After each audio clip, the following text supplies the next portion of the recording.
Welcome to Behind the Line, where we pull back the curtain on the challenges facing first responders and frontline workers. The work you do is unique, and so are the stresses that go with it.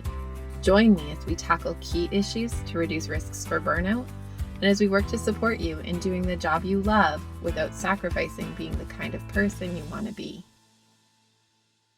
Hey there, and welcome back to Behind the Line. I'm your host, Lindsay Foss. If you're new to Behind the Line, what you should know about me is that I'm a clinical counselor specializing in trauma therapy. And after over a decade working with first responders and frontline workers around issues like burnout, compassion fatigue, PTSD, and related OSIs, I've become a passionate wellness advocate and educator for those who sacrifice so much for our communities out on the front lines. Behind the Line is a place for us to talk about the real life behind the scenes challenges facing you on the front lines. I created this podcast with the hope of bringing easy access to skills for wellness, allowing you to find greater sustainability both on the job and off. I am so excited to welcome my friend and guest today, Heather. She is fantastic and has joined us on the show before. Today, we're continuing in our series on being normal. And we're talking specifically about how to be normal with our kids at home. Heather Toes is a registered clinical counselor who has a background working as a social worker in child protection, as well as working with adoptive families. She now specializes in working with kids and families and works from an attachment-based lens. Heather and I see the world in many similar ways, so you might hear a lot of similarities in how we approach things. Before we jump in, I want to let you know that Heather also has an online program that is fantastic and a really, really great resource for families who have a child struggling with experiencing trauma. She has a program called the Trauma Attuned Parenting Program. And this program is designed for parents to learn how to be supportive, therapeutic interveners in the lives of their kids while their kids are facing the impacts of trauma and the way that trauma shows up in their lives.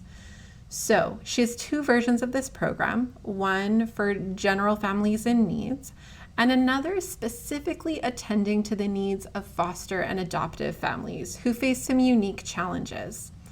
I would really encourage you to go check it out if you have a child who has faced trauma in their life, or if you serve families who face trauma for kids in their lives. I would really encourage you to have this as a resource that you can send to other families if this is a population that you work with quite commonly. I will link to her website in the show notes, and you can find so much more information on her website. I'm so thankful for Heather joining me today. Let's jump in. Welcome, Heather. Thank you so much for being here again. It's always so much fun to have you on. I know that we always get to connect outside of this, and it's so fun to bridge some of the chats I know we get to have in other parts of our lives as clinicians to this, where we get to share it with other people who can maybe benefit from some of our fun chit chat and musings that we have in other spaces. So it's always great to have you. I am wondering if we can maybe start with having you share a little bit about yourself and the work you do and what led you into the work that you're doing. I know that you've shared a bit on an episode we did before, but that was a while ago. So let's do a bit of a recap. Sounds good. Well, I'm kind of somebody who does something for a little while and then it's like, oh, but I want that job, right? So Yeah. I guess you could say I started working as an EA in the school district, and then I became a social worker after that. And so I worked in the area of child protection, and then after a burnout, moved on into working in adoption guardianship work. And from there, I discovered that I wanted to be more at the root of healing. And so I moved on into becoming a therapist. And so got my master's in counseling psychology, and have been loving the work. And I work in private practice as well as I work as a clinician with child and youth mental health. And yeah. Yeah, I think one of the things I love about having you on is that you have had all those different hats, and that you like, yes, you have this counselor clinician lens from the perspective of seeing others who work in this work and struggle in the different ways that we see people who work in this work do. But you've also been on the front lines, like you've been a child protection social worker and doing these pieces that are high risk for burnout and high exposure and have lived some of the pieces that our audience is living right now. Totally. I remember a good friend of mine who when I was going through like one of my worst moments, she had said to me like, "Heather, this is gold."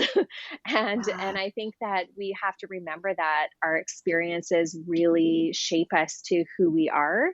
And I don't think I would be the therapist I am today without all of those experiences preceding. So Yeah. I do really take that to heart, and thanks for saying that. I don't Yeah. think it was a matter of like, oh, you just didn't do it all at once and get going right away. And I think actually that's what maybe draws some people to me, is because of Mm, those experiences. It feels more authentic. It feels more like, oh no, you actually know. It's not yeah, just like book knowledge or whatever.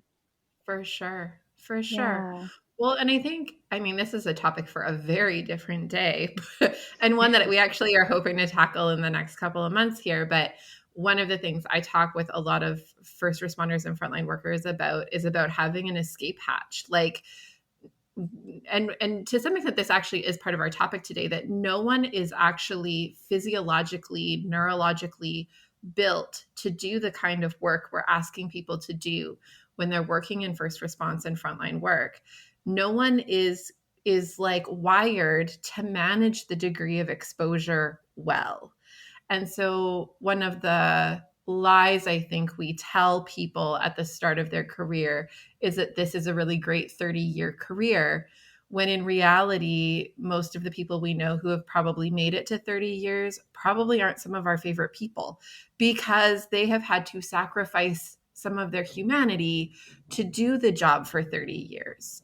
And that trade off for a lot of us just doesn't feel worth it. And so, having alternatives and seeing ways that we can kind of escape hatch from the work when we have loved it, but maybe we recognize that it's time to move on from this piece of it, is super valuable. So I think there's this really interesting piece of your story too, in kind of knowing where the escape hatch moments needed to be, Hmm. and being resourceful in finding alternatives that still lit you up and made you passionate and love the work you're doing in a different way, in a different context, and in a way that felt differently meaningful at the life stage that you were at the time. Totally. And I always say, when you get bored or you are having a hard time in your work, like if you have the resources, within yourself, Mhm. you can create different ways of being even within the work that you're doing. And I think that's Yeah. one of the things that kind of kept me afloat. I mean, I've been with the ministry now for 17 plus, coming up 18 years. Yeah. And I didn't, not every time did I have that opportunity to change positions, but even within that position, I'd be like, oh, you know what, I'm really feeling burnt out in this role. Is there something different that I can do? Because there's always, new things that you can take on, like, oh, I want to be a group facilitator for a while, or I'd really like to take up, managing this piece, or can I be Yeah. the point person for that group that meets to talk about this issue, just to keep things fresh Yeah. and maybe pull you away from the thing that is draining you. And I know not every profession has that, but I know, like in policing, you can move around in different positions, work with different population groups. Mhm. In other areas, maybe if you're a more senior worker, you can move into training or something like that. And so I really encourage people to not look at their job as such this like defined box. Totally. The box you get stuck in. Hmm. Well, and I think, I mean, again, topic for a different day and all the escape hatch things. We'll circle back there someday. But today we're talking about how not normal the work is and how not normal the work can make us when we do it for any length of time. And that's part of it, right? Like the work changes us. And I think I've said it a million times on the show that no one comes out unscathed, right? Like we're all Mhm. impacted by the level of exposure that happens in first response and frontline work. It's hard not to be. I feel like if there is a person who has not been, they're a unicorn. So the reality is in this series, we're talking about how we aren't wired for this work, how the work is a need that our society has, that people do these jobs, but that doesn't mean that anyone was actually built to do this kind of job, right? And so just because we have the need for someone who does this doesn't mean that any one person was made to do this well and hold it indefinitely. And the impact of that is that it shapes and changes us not only in our time at work, but also in all of these really meaningful parts of our lives outside of the work. And what I hear a lot from clients is kind of that like later end of their career. So those who did last, 20, 25, 30 years, who look back with a lot of regret for how they Mm. see the impact to their marriage if they've continued to sustain one. That's often a big if. Many of them have had one, if not more, divorces. The impact on friendships, they're like retiring and they don't know who they're going to retire and hang out with because they haven't cultivated or they've absolutely decimated all of their friendships, their relationships with their kids, like all of these different, Mm. very significant parts of our lives that we are left to figure out what it means to us. And when we're at that point in the timeline, it feels like it's too late. Like we're looking back with Mm. regret at how we wish we might have done it different.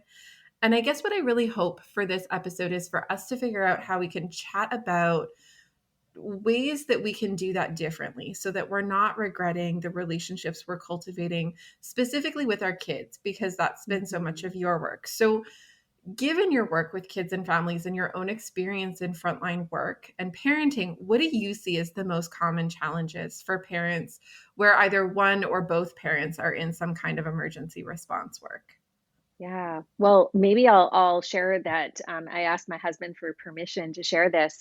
My husband is a probation officer, and so Yeah. our daughter had the joy of growing up with two parents that worked with populations that were challenging. And Yeah. when I was chatting with him about this podcast that I was doing, he used the term like, well, we both have professions that are predicated on mistrust. And Yeah. I thought like, "Oh my gosh, that is so true." And I think about so many professions, whether it's based on mistrust or based on safety concerns or based on whatever your frontline work is, think Yeah. about that overarching theme of what it is that you are always on alert for. And I Yeah. think one of the things I wanted to talk about in this with this question was around like just the physiological kind of impact of this work. And Yeah. so, thinking about just from the like, let's talk basics around like so many people who work shift work. And just Mhm. when you say like our bodies are not meant for this, like, are we really meant to work two on and two off? I mean, that wasn't my experience, obviously. But Yeah. I did have, there were days or times in my career where I did after hours work. And it's like, no, you're getting a call at 11 o'clock at night, right when you're going to bed, and you're going to Yeah. be out till 3 o'clock in the morning out in Boston Bar. And then you got to go to work 8 hours later. And so it's, even the aspects of family life that when you talk about like normal, like your kid starts to, be, or your kid is that kid who maybe doesn't get dropped off by their parent, who maybe doesn't get picked up or doesn't have you home in the evening to, get their homework done and things like that. So just that, like, working with that unavailability that you have and really trying to balance the times that when you are available, it feels like you're constantly making up for the Mhm. things that you're Yeah. not around for. Right. So there's Um, like so many practical ways that that shows up. yeah. Yeah. Yeah.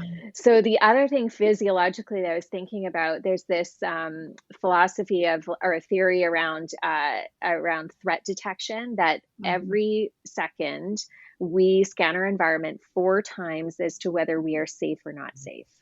When Yes. we work in an environment, like my husband says, predicated on mistrust, Yeah. we are constantly looking for signs of unsafety. And Mhm. so we can't just turn that off. So when we now go into the world with our kids, we are, maybe we become the safety detector. Maybe we become the person who's always critiquing and who our kids are hanging out with, or what environments they're going into. And I'll talk about that a little bit later. But it can really turn into this overreacting to what's happening in our kids' lives, or being overprotective, or we may become suspicious or worry about situations all the time. We may like be over asking our kids about, questions, just like, about going on a sleepover or things like that.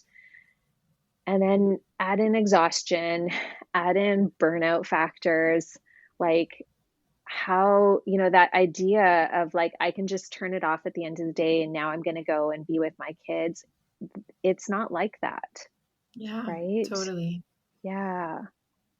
Well, and I think one of the other things I hear from a lot of parents who are on the front lines, and I actually feel this too, is um like the need to numb. Like I know in my Mm, own work, what I say to my family is I've peopled all day. Like I've done the demands of everybody all day, and in my line of work, those demands are very intense, and very personal and have very significant impacts, right? Like I'm dealing with a lot of highly suicidal clients. I'm like, there's just it's a lot. And so to come home, and particularly with kids the ages that my kids are, where they're, like all over you and they want to be sitting on your lap and they're like in your face and there's no personal space or time, right? Like to come home, you kind of like tune out. And so I'll find myself sitting and my kid will be talking to me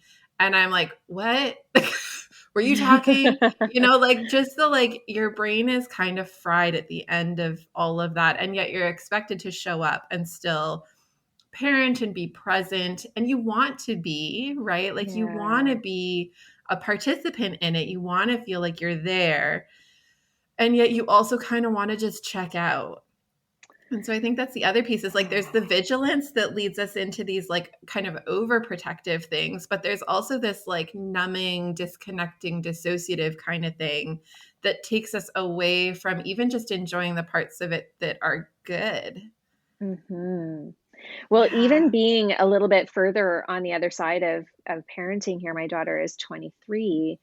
And I still encounter that because it's like I so desperately want to connect with my kid. And yet, I've got clients from 6 to 9 at night after I've worked a full shift at my Yeah. other job. And my daughter gets off at 5:30 and sometimes a little bit later. And so I've got this tiny little window to connect with Mhm. her. And then I've got 9 o'clock at night when she's exhausted and she's getting ready for bed. And Yeah. so even just that, like, and then trying to turn myself on for those moments. And sometimes Yeah. my daughter will be like, she'll text me or whatever instead. And I think recently even, she's just like, "Oh, are you just relaxing? Are you watching TV?" I'm just like, "Yep, that's what I'm Yep, doing." that's where Like, I'm at. and Totally. you're right, it's a zone out, right? Yeah. And and I do feel guilty sometimes for like conversations that I'm having after a full day of therapy. And just even last night I was talking to my mom, and I kind of hit my wall of like, okay, I have talked all day already, and I've had 7 sessions today and taken care of this and whatever, and I got my dog who's like injured right now, and it's like the add Mhm. any little layer of added stress just like compounds, and is one of Yeah. my client uses the term like, I just don't have the bandwidth. you know Yes. Like, it's just not Totally. there. And so I Yeah. get it, like, just that coming to that point of just needing to numb out. And Yeah. the other point I wanted to add, it was just like, even that idea of like, do you know how, like, and this is where you really have to check yourself because, Yeah. I imagine just, I remember with my child being younger, like, like, do you know how unimportant this is? Like, you know, when in I the know this is the context of biggest thing what in your life. and just having to remember like, no, no, no, this is the most important thing for her right now, like, Totally. and so, and yet having to like, just like, do you know I did a removal today, or do you know I talked somebody off the ledge today, or do you know I, and add in all the Yeah. many things that our frontline workers are doing. And Yeah. it's yeah, the importance level is like minuscule Yeah. in comparison, and yet Totally. it is exponential to our kids. Well, and it's this interesting thing we ask of ourselves, right? Because we we don't want them to know, right? Like we don't want our families to know the really dark realities of the world that we see because it's yucky and we would wish to like part of the reason I think so many of us do this kind of work is because we long to make the world better so that our kids don't have to see some of those things or be confronted by some of these pieces being real in the world. So we want to guard and protect, and yet at the same time we do have that feeling that's like, don't you know that this is what I did today? Like and it's this very weird balancing act. And it's funny because I think it leads us into the next question that I had, which is that like we know that over time the impact of working in first response or frontline work gradually shifts a person's perspective, where the intensity of emergency response starts to feel more and more normal, and then normal life starts to feel like boring or disconnected or Mm. uncomfortable or foreign. And so I guess I'm curious, how do you see this play out in terms of parenting and trying to parent from a healthy place? Because it does lead us into these places where we feel that, like, well, don't you know what I did today? Or that tuned out, kind of numb, disconnected because I've been through so much today. Or even just like that feeling of your problems are so small relative to what is happening in this very real world that I was just immersed in, and now I'm in this like white picket fenced home where nothing kind of makes sense to my brain because it's so disconnected from the reality I've Mm. just lived. Yeah, and I think a lot of that stems back to kind of that adrenaline that comes with many of our jobs, right? Yeah. And even I was thinking about this in the context of like, when I'm in the room with a client, like, I'm helping. Like, there's this like, at least I hope I am. I'm doing it. you know, but there's this, Yeah. or when you're doing, you're leading meetings, or you're the first response, you're the one that's going to go and rescue this person, like, there's this level of importance that you give to it. And when you Yeah. go out and back into your normal life, you're like, what does this even matter? Right? Mhm. And it's about like yeah, those everyday tasks become so mundane. Like, and I don't know, like, I don't know, like, clearly we can't live in that adrenaline all the time. Yeah. Um, but that comparison, perhaps is part of the problem, right? Yeah. Um, this this idea also that the mundane is not important, Yeah. is problematic, because the mundane is actually where our kids develop that template of the world, Hmm. and of security, and it's in the bedtime routine, it's in the, having, a meal made for them, or caregiving for them in the smallest of ways, by putting a little, note in their lunch, or, you know um, helping them tie their shoes, whatever developmental stage you're at. It's that responsiveness of us as parents to them that creates that sense of safety, which is what we want, but we are sometimes looking at it from such a literal perspective when we're dealing with kind of crisis all the time that we can forget that that is actually the mundane is actually the most important. And Yeah. so switching that idea from mundane to like I think we sometimes have to be, as first responders, have to be much more intentional about that time with our kids, which yeah, can be boring sometimes, you know. Mhm. I work with some nurses, and you know, everyday life, like it's not exciting for them, Yeah. and it feels like like there's discontent there, and it's not because it's terrible. In fact, they feel terrible even, you know, acknowledging that it feels that way to them, because they know how good it is. Like you said, the white picket fence, like I get to Mhm. come home and I'm secure. I, you know, I know that I've got this great family here and so on. um but it just doesn't feel exciting anymore, or Yeah. anymore, or exciting at all, right? Mhm. I don't know if Yeah. that answers your question. Yeah, I think it does. I think it's really just the naming the ways that this shows up, right? Like, I think a lot of the people I see when I first start seeing them will talk with a lot of shame about how they are at home, right? And how they Hmm. feel about being at home, right? That it feels like I don't kind of know how I fit when I'm with my family, or if I am with my family, I know Mm, that I fit in very like practical ways, but I don't always feel like I am connected to some of what's going on, or that I feel it when I'm in it, or that I feel the way I'm supposed to feel when I'm in it. And I think so much of that is the like kind of hyper-vigilant brain that is thinking about so many other, maybe that risk scanning kind of piece in certain environments, or the part of my brain that has been on risk scanning so much today that it's now in dissociative disconnect mhm. mode. And so it's just this kind of, I think it's important and valuable that we name that this is really common for people who do this kind of work. And that even you and I, who are trained in how to be present and mindful and all of the good and wonderful things, also wrestle with some of this, because the reality is that high demand work demands a lot of us, and that it leaves us with only what resources we have ensured that we've sustained.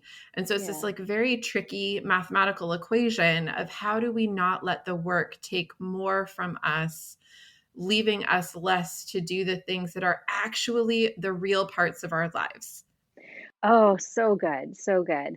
And I think about, you know, as I've worked with first responders and frontline workers, like that idea of like you know, we invest so much into, you know, how we are with, you know, with the people that we work with, or with the populations we work with, that I know what I encounter a lot with folks is that guilt that when we come home, like, oh my gosh, do you know, like, I had to do like some major, like, you know, crisis negotiations today, or I had to, you know, counsel somebody who was completely falling apart, or, you know, I had to, whatever, talk down whatever situation.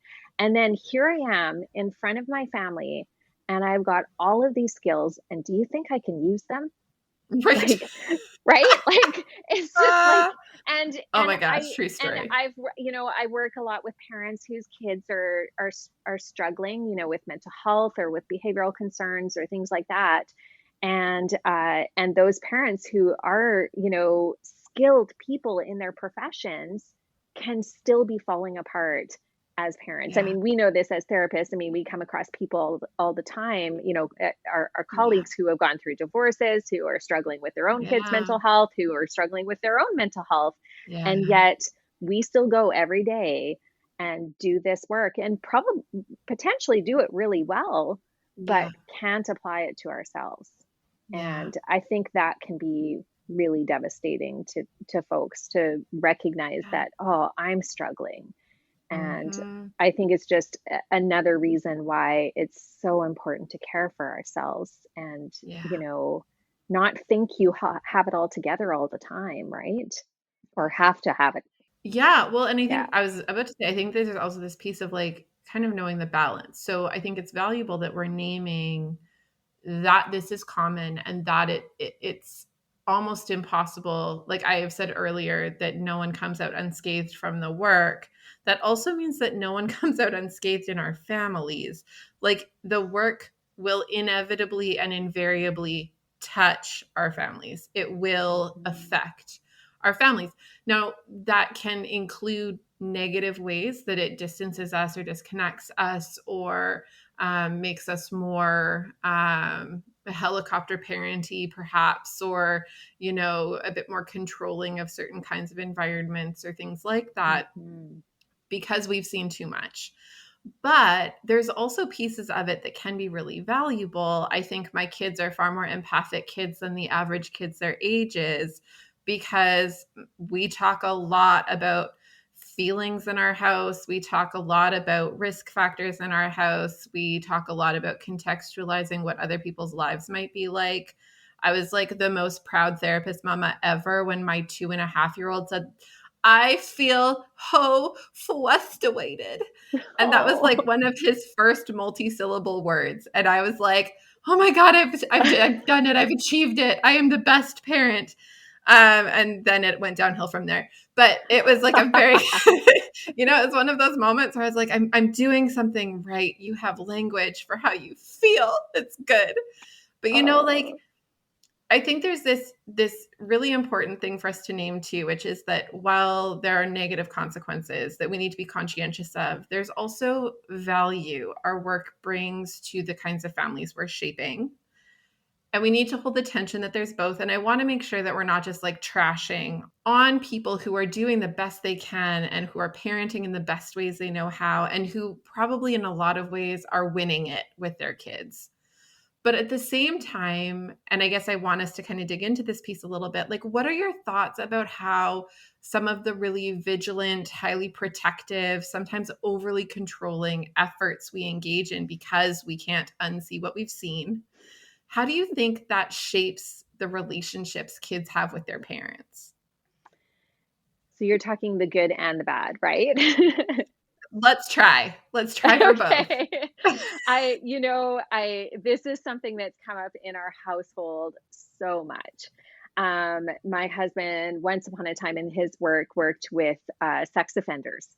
Yeah. And so he was hyper aware of, where those folks were, kind of Yeah. even in the community, who they were as far as like, this is like your neighbor. This is like not Yes. literally necessarily, but Yeah. they're not people that you would necessarily like pick out. And Yeah. so that idea of like our 12-year-old going to the mall was Yeah. like, whoa, I'm not sure I'm okay with this, Yes. and or even like as a family, we used to go to the food court, at the mall for, after church on Sunday or something like that, and it'd be like, oh, there's, like, you just see him like kind of turning his head, and he's probably Yeah. seen somebody from work, and he doesn't want that person to see him with his child and his Yeah. family because that just feels like a risk.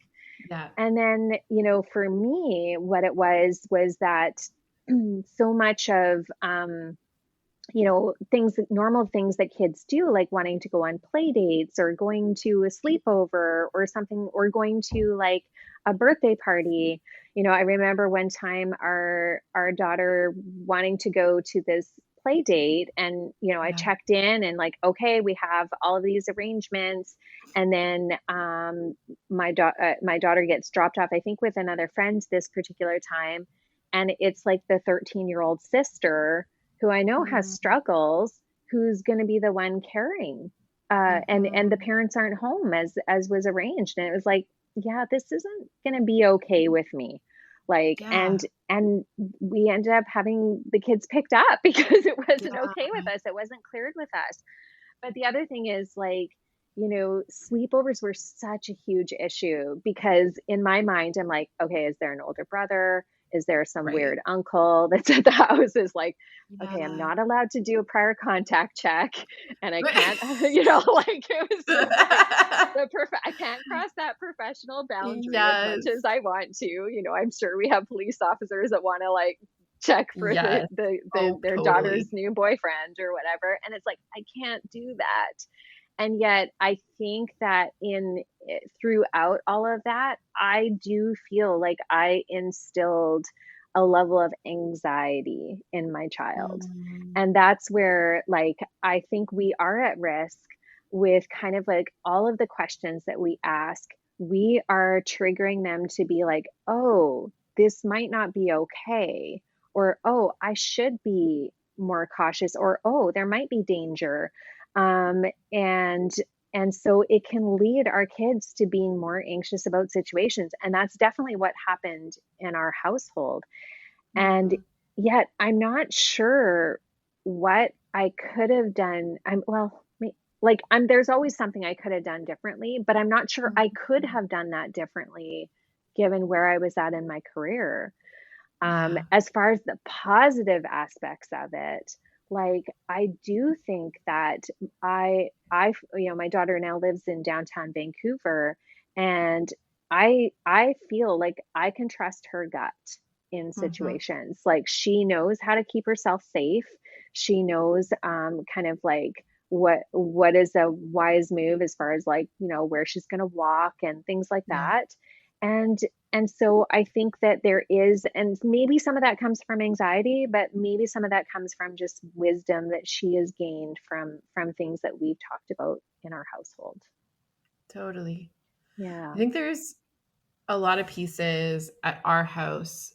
Um, my husband and I are opposite in a lot of ways, but I do the work I do, and so I hear about everybody else's experiences of risk all day long and how it's had traumatic impact for them. And he is a musician and like just is lives in this bubble where aside from what he sees on the news, bad things don't really happen. And so it's interesting because he is far more risk taking than I am just as a human.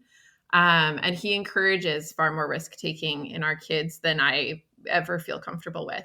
And so we have a lot of these like negotiation moments, which in a lot of ways I'm thankful for. They're uncomfortable. They're not my favorite moments in the moment, but I'm thankful for the reminder from a person who's not in this that not all of life is awful every minute, right? So, like, I will be threat scanning in lots of different ways in a scenario. And when like, he can see it in me, he can see me looking and tracking and he'll see me, hey kids, careful of this and careful of that. And but what about this and what about that? And he's really good at kind of challenging that in me and saying like some amount of this is fair, some amount of this is okay, but you're scaring them. Like you're making a family bike ride very stressful, right? Like I'm very conscientious of like, but the cars, and do I trust that my kids won't kind of jet out in traffic? Not really. And those kinds of things. And he's like, we do this all the time. You're just not here and it's fine. And we've all lived. Like it's okay. They're better at this than you think they are. Trust them. And so I found it really helpful to have kind of that anchoring piece that says, okay, so I have a bit more anxiety about this than is probably reasonable given the situation because I'm anticipating the worst cases because I hear so much about the worst cases. My exposure is all day, every day, the result of the worst cases. That's what I do. The worst case is not 95% of the cases. So how do I scale what I am thinking and feeling and kind of channel what my reactions are to my kids and how I direct my kids about it in ways that are kind of like more tailored to probably what 95% of the outcome is likely to be instead of this itty bitty piece that my brain is conscientious of while still letting that inform some amount of the process. Yeah. And it's exhausting, but It it's is also exhausting. valuable. It is absolutely valuable because when I think about it, I think, one example that kind of jumps out at me is, and this might seem kind of lame in the context of things, but it was kind of the beginning of us really teaching our daughter to be a critical thinker. And Mm-hmm. she had gone to a friend's house, and it's funny, her and I tell this story differently, but I'll tell it my Yeah. version. Yeah, Which, she'll never know. yeah, no, she'll probably listen to this. That'll be a fun phone call Because later. she's a good kid. Ah, So anyway, so she goes to a friend's house, and while she's at her friend's house, there's a movie presented to her. yeah. And the movie is a scary movie, and she has a tendency towards having nightmares. And so this is right about the time when she got a cell phone, and she starts texting us. And the text is like, "Do you think this movie is okay to watch? Do you think that one would be okay to watch? I don't know if I should watch this one." And I'm not sure if she was looking for us because she knew that it was too scary. She was looking for us to say no. But at a certain Mm-hmm. point, there grew this frustration in us, like, why do you keep asking us? Like, we would say no to that or whatever. So at Mm-hmm. a certain point, I was like, you now have a cell phone. You can Google what the rating for this movie is and make your decision, based on that. And when she came home, it was this conversation of like, we trust you to make a Yeah. decision that is based on, she's like, you mean I could have watched that movie? And it was just this like, it was us starting. And this is where I think, as we have to trust that all of those conversations we've had about risk, about bad things that happen in the world, because I think we can't Mhm. necessarily avoid that as Yeah. parents. I think we need to do it at a developmentally appropriate level for our kids. Yeah. But I think in order to maintain our own sanity, we have to educate our kids to some level. But at some point, we have to trust that we've taught them to Yeah. be able to assess risk for themselves. And that's the Absolutely. piece that's starting to let go. I mean, that's the whole idea of like individuation with, our Mhm. young people becoming adults, that they have to now be able to trust themselves. And I always talk about how like we want our kid to carry a little voice of ours in their head at all times. Like, what would my mom Yeah. think if I did that? Or what would my dad Mhm. think about this? And that's what we're instilling. We don't actually literally need to be there every moment saying, don't drive into the road, into traffic. Like, it's like, no, we have taught them because we were along with them, and we modeled Mhm. for them, and we showed them how to do proper safety checks before they would, make a turn or go, walk their bike across the crosswalk. And we have to trust that in ourselves, that we've Totally. done that work already.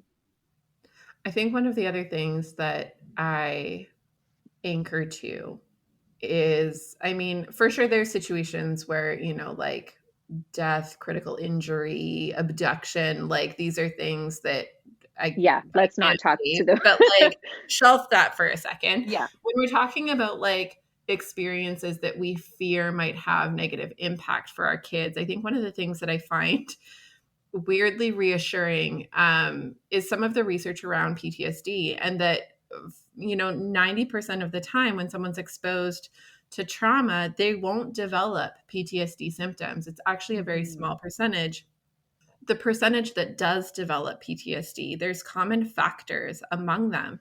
And it's often things like, repeated exposure to multiple traumatic experiences, which is why first responders and frontline workers are more prone to PTSD, is because they experience the accumulation of exposure. It's Mhm. also things like age of onset, which for kids is obviously the more tricky area.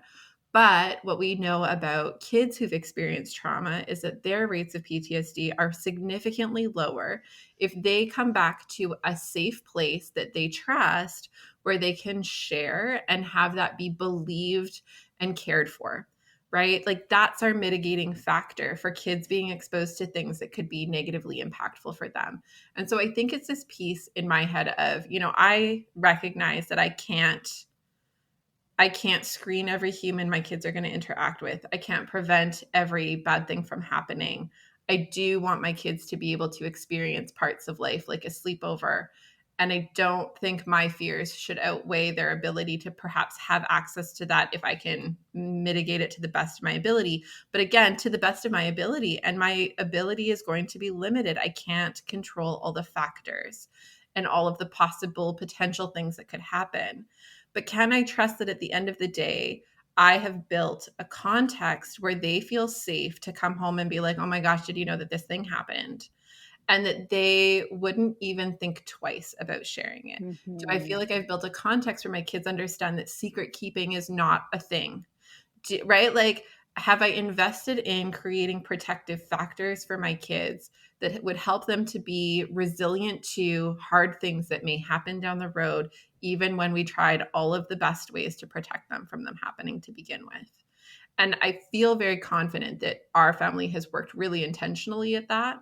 And I guess that would be the piece I would encourage for a lot of other families is Oh, how do yes. you focus less on controlling a whole bunch of variables you don't have control over? And how do you anchor more of your energy towards cultivating like really connective relationships with your kids that make you the safe place, that make you the cushion to land?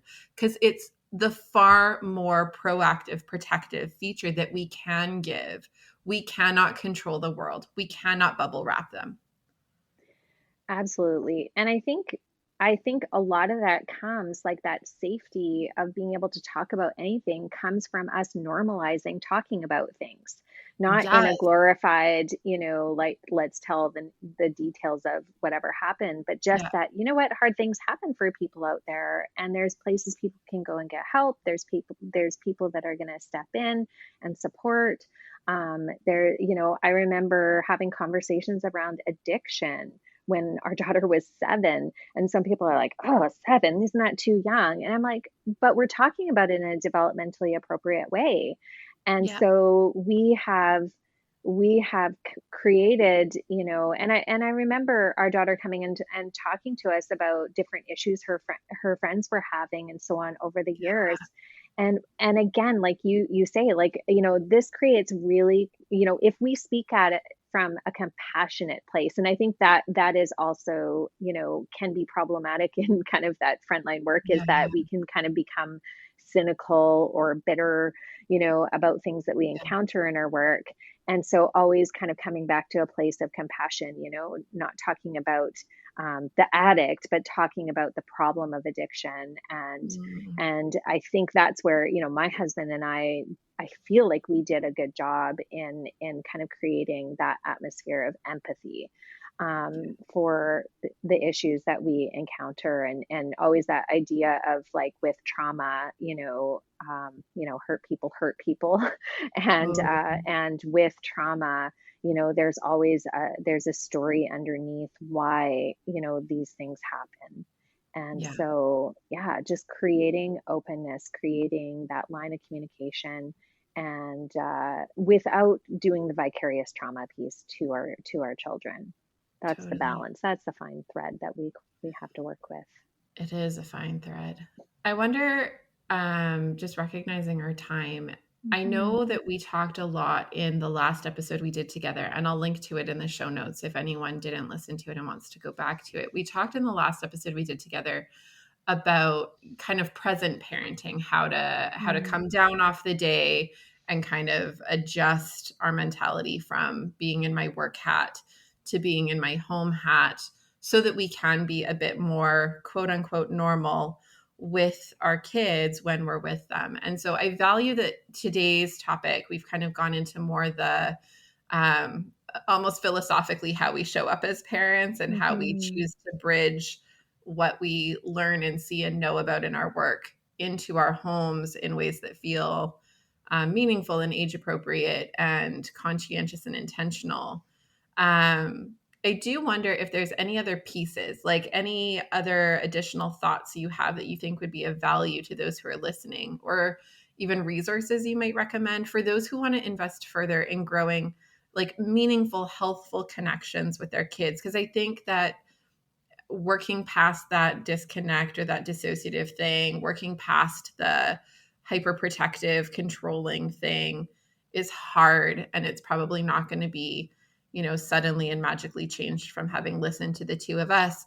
Although I hope it maybe like puts a spotlight on a bit of a, oh man, maybe that's the thing I should spend some time putting some different work into in my own life. Where or how would you suggest that people can make some steps in that direction? Yeah, I mean, I think one of the biggest things, and I think I talked about this in the last episode that I did with you, was around creating rituals of disconnection from our work. And I know how hard that is, and I think I talked about, maybe even allowing yourself, 5-10 minutes to kind of like vent to your partner if you have a partner or a friend or somebody at work before you kind of enter back into the home. And Mhm. I actually I remember one client I worked with, we created a ritual of I do a lot of EMDR work, Mhm. and so we have a container. It's like a visual representation of this place where we can kind of put our worries that we can do Yeah. nothing about these things right now. We recognize that they're important, that they carry some weight with it, but carrying that weight into the next thing that we're going to do is just not productive. And so this particular client had these three jerry cans, like gas cans, in her Yeah. garage just as she was like driving in. And she visually, as she drove into the garage, she visually put in all the things of the Mhm. day into those jerry cans so that she could go into her home and be present with her family. And Yeah. it was just like, I don't think it always has to be, like you need to spend. I mean, I know this is one of the suggestions I gave, like spend 5 minutes in your car, Mhm. maybe take care of those emails or that, banking thing that you need to do or whatever. That's not a terrible idea, but just so that when you go in, you can be present. Mhm. And I think, rituals of connection, of connecting, like, rather than like, oh, I gotta, I mean, I think about like during COVID and, particularly at the beginning with all the caution around like, okay, when I come home, I need to strip down in the laundry room and I need to Yes. change out my clothes. I need to go have a shower before I can connect with anyone. Like, you know, that I can't even imagine the weight that those healthcare workers were experiencing of like, Yeah. even my presence is going to be a risk to my family. Yes. But thinking about like what can we do to kind of like, create that boundary of like, this is where I leave work out. And I know that sounds so like really like, is that Yeah. even possible? But we really have to almost like change hats before we kind of re-enter our family's life. And I think also this idea of like creating intentional time with our kids, of like putting down that phone, of, I do a lot of like child-led play. I introduce the concept of Mhm. child-led play, of just like, what we sometimes have in our head, like, okay, I need to be present for this entire hour. And child-led play, we actually say, 10 minutes a day. Right. Yeah. And so take this load off of yourself. Like, I think I heard a percentage that we have to be 20% attuned to our children to make a difference. And that Mhm. means like, it's okay if the other 80% of the time, I mean, like, that's a huge Yeah. weight off. It's like, if I can be attuned to my child or my partner for 20% of the time, that's Yeah. what really is going to make that difference. And so take that pressure off yourself that you have to be this super parent. And Mhm. remember, again, those mundane moments are the moments in which we build connection. That means when your child approaches you with an issue they've had at school, like put the phone down, turn the TV off, Yes. be present for that 5 minutes or 10 minutes that they need to talk through that thing. And then you can go back to your numbing out, right? But Yes. but really, like, it's about intentionality. and Mhm. and I know that sometimes I teach mindfulness. I work with a lot of parents with young children. Mhm. And my mindfulness sometimes, actually, it was funny because I taught this to one of my clients, and then she's like, it's basically mindfully doing one thing. Mhm. And I said, you know what, just mindfully change your baby's diaper. And Mm-hmm. she's like, okay, I really went into it. I was mindfully changing my daughter's diaper and, just trying to really be present with her little face and, moving her Yeah. toes around and just, and it was so beautiful. And then my toddler comes into the picture and they're grabbing the dirty diaper and they're, like, it's just a disaster. And so, Chaos. again, yeah, giving yourself grace that your moments, especially with younger families, are going to be shorter, they're going to be briefer, and Yeah. but just mindfully being present, and whether that's mindfully being present with yourself, maybe I tell my clients I'm a lazy meditator.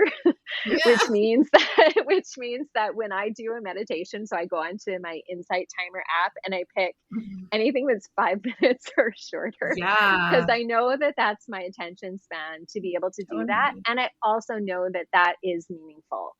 And Yeah. so again, like, create small windows of connection. You don't have to be present and on 100% of the time when you're home. Yeah. But giving yourself grace to have those moments can be enough. Mhm.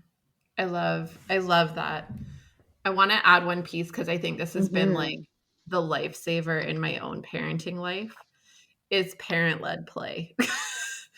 I have found, especially my daughter, my son is a little bit older and is a bit more like self-motivated in his play. My daughter really wants to play with me. And so like I will walk in the door, she will be on my front porch waiting and yelling like, "Mommy, will you play with me?" Like she's chomping at the bit. And if I let her choose the play, we would be playing school or kitchen forever, which I don't mind doing some of the time, but it's not my like the imaginary scenic play is not my strength. So I say yes to it at times where I feel like I can do it and I can do it not begrudgingly. But if I know that I've had a hard day and I am not gonna be my best self in that play, I will nip it in the bud. So she usually doesn't open with, "Will you play kitchen with me?" She usually opens with, "Will you play with me?" And Right. I will open with, "I would love to do a puzzle with you," or "I would love to color with you." Those are two of the things that I have capacity to do forever. And it, like, I could do it all day long and it would be okay for me. And she loves it. Right. And as long as we're doing it together, she's like all in. And so we'll put on, Frozen soundtrack and we'll be in my living room coloring. And she thinks this is the greatest thing ever. I pull out my like adult coloring books that she loves because they're special and she gets to color in them. And it's the greatest. And I think it's if I had left it up to her to say kitchen play, I might say no because I'm not in a place where I have the energy to bring to that kind of play. But if Beautiful. I can intervene in it, I have the ability to shape the play in a way that it's better than nothing. I Right. love it. I love it. And I think that's part of it is like us finding our own areas where we feel strong in our capacity to engage with our kids. And it's not an every time thing. I'm not never going to play kitchen ever again and always try to deflect her into puzzles or coloring. But if it means that we get to connect, it's a better space than not. Yeah. Well, and I want to add just one more thing around, those really busy parents. I'm thinking about, like, single parents coming home to all of the things that still need to be done. Like, invite your child into doing those things with you, right? Because Totally. really, it's all about time. It's Yeah. all about being with. And if you can, have them safely chop vegetables or break up the lettuce or whatever, Yeah. for dinner and chat about the day, like, that connecting time is just as meaningful. Totally. I know that we've had a lot of when there's busy days and a lot of people go in lots of different places and whatever, it's a functional necessity. Like we just have to be overlapping in things. And so even if I want to get a workout in, it'll look like me doing yoga with my daughter and she got a yoga mat for Christmas because that's how frequently she's joining me for yoga. And it's only 10 or 15 minutes and it's mostly her falling down, but she thinks it's the greatest. She thinks she's in on this grown-up activity. And to her, it's like the best. And to me, it's like adorable and really fun. And I still get what I need out of it. Right. So it's kind of this space of like, how do we not limit ourselves in our thinking to believing that to connect with our kids only looks this one Mhm. way, and give ourselves the capacity to find just moments of connection because they all additively mean something. Absolutely. Yeah. Yeah. Awesome. Cool. Well, thanks, Heather. This has been a really Yes, fun chat. always my pleasure. Thanks for having me. Thanks for being here. All right, we'll talk to you soon. I want to say one more big thank you to Heather for joining me today. And I hope that you guys got something really meaningful out of our conversation about how to be more normal with our kids at home. As we wrap up today, I want to remind you to please reach out and connect if you have any questions or feedback. You know, I love hearing from you and shaping this podcast to echo your needs and interests. I love hearing about what you're working on and how you're using what we talk about on this show. You can find me on Facebook and Instagram at Lindsay A. Foss, where you can follow me or tag me, or you can email me at support@thrive-life.ca. I'm grateful that many of you are keen to share about Behind the Line and spread the word to others on the front lines. Know that we can be found online on our website, on most major podcast platforms, as well as on YouTube. Click subscribe to get alerts about our latest episodes, or subscribe to our email list to hear from me about all the exciting things we have going on and coming up. You'll find all the details you need in the show notes, along with links to our Beating the Breaking Point indicators checklist and triage guide to help facilitate self-assessing burnout and related concerns. We make all of this available to you because the work you do matters, but more than that, you matter. And we want to make sure that you have what you need to keep up the good work at work, as well as in your real life outside of the work. So use it and share it. And until next time, stay safe.